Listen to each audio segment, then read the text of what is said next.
The Honorable Koimburi has been able to communicate through writing because he is not able to speak, that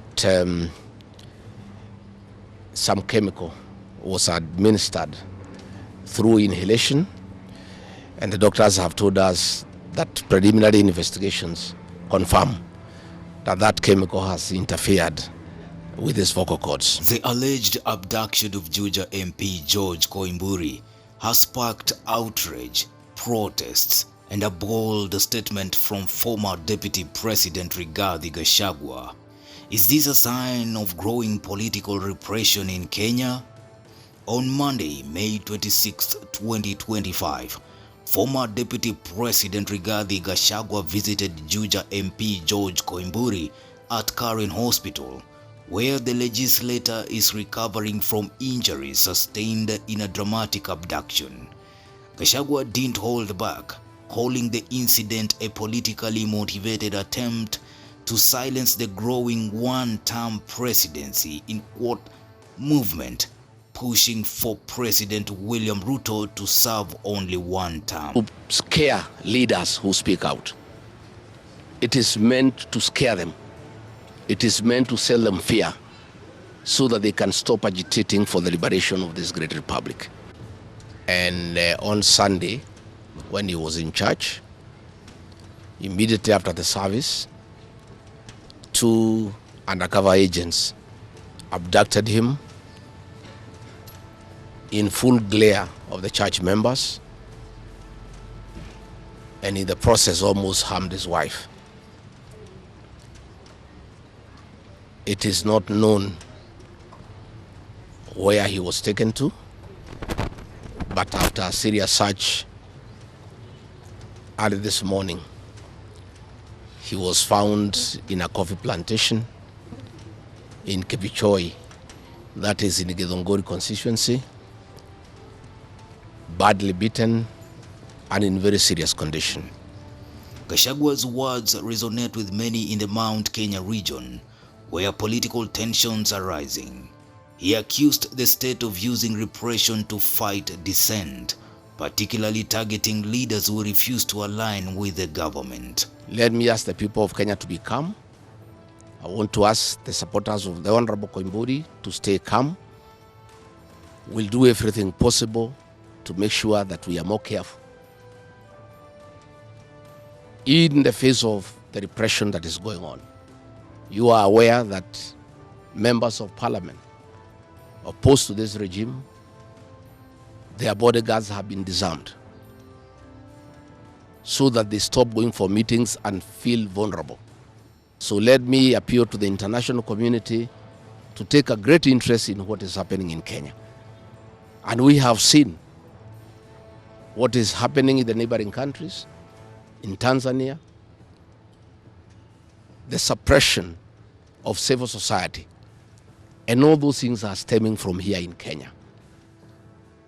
So what exactly happened to MP George Koimburi? On Sunday, May 25th, the Juja MP was reportedly abducted outside the church in Mugudha by unknown individuals.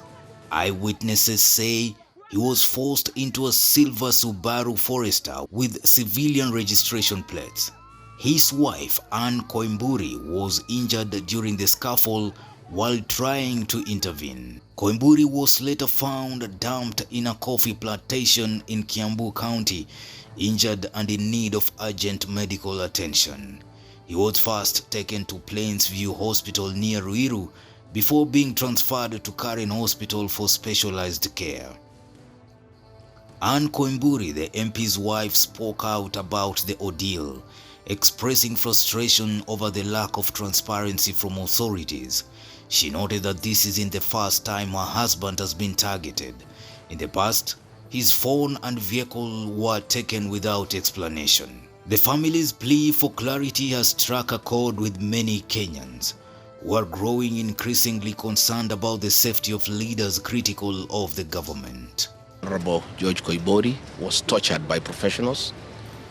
He has serious soft tissue injuries. The Directorate of Criminal Investigations has denied any involvement in Koimburi's abduction.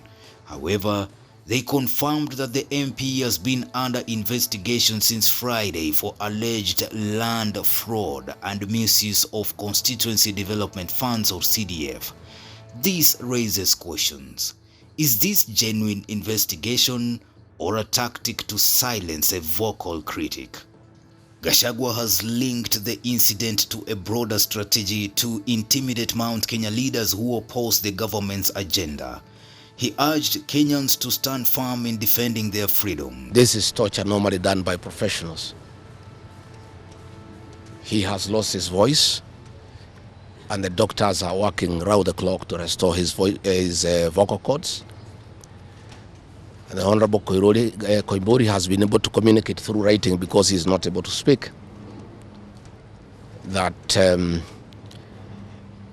some chemical was administered through inhalation, and the doctors have told us that preliminary investigations confirm that that chemical has interfered with his vocal cords. The doctors have assured us they are doing everything within their power to make sure that he is out of danger. They have taken blood and urine samples to private laboratories, different ones, so that they can establish what could have happened in matters poisoning. The abduction has sparked protests along Thika Road, particularly at Ndarugo near Mangu High School and Witaithie. Videos show bonfires lit across the highway, disrupting traffic as motorists carefully navigate through the flames. While the motives behind the protests are not fully clear, reports suggest they were triggered by anger over Koimburi's abduction and alleged torture.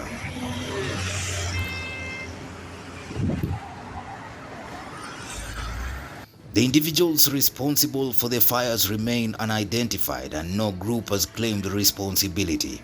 The protests broke out shortly after Gachagua's visit to Karen Hospital, suggesting a direct link to the abduction. Human rights organizations have called for an independent investigation into Koimburi's abduction.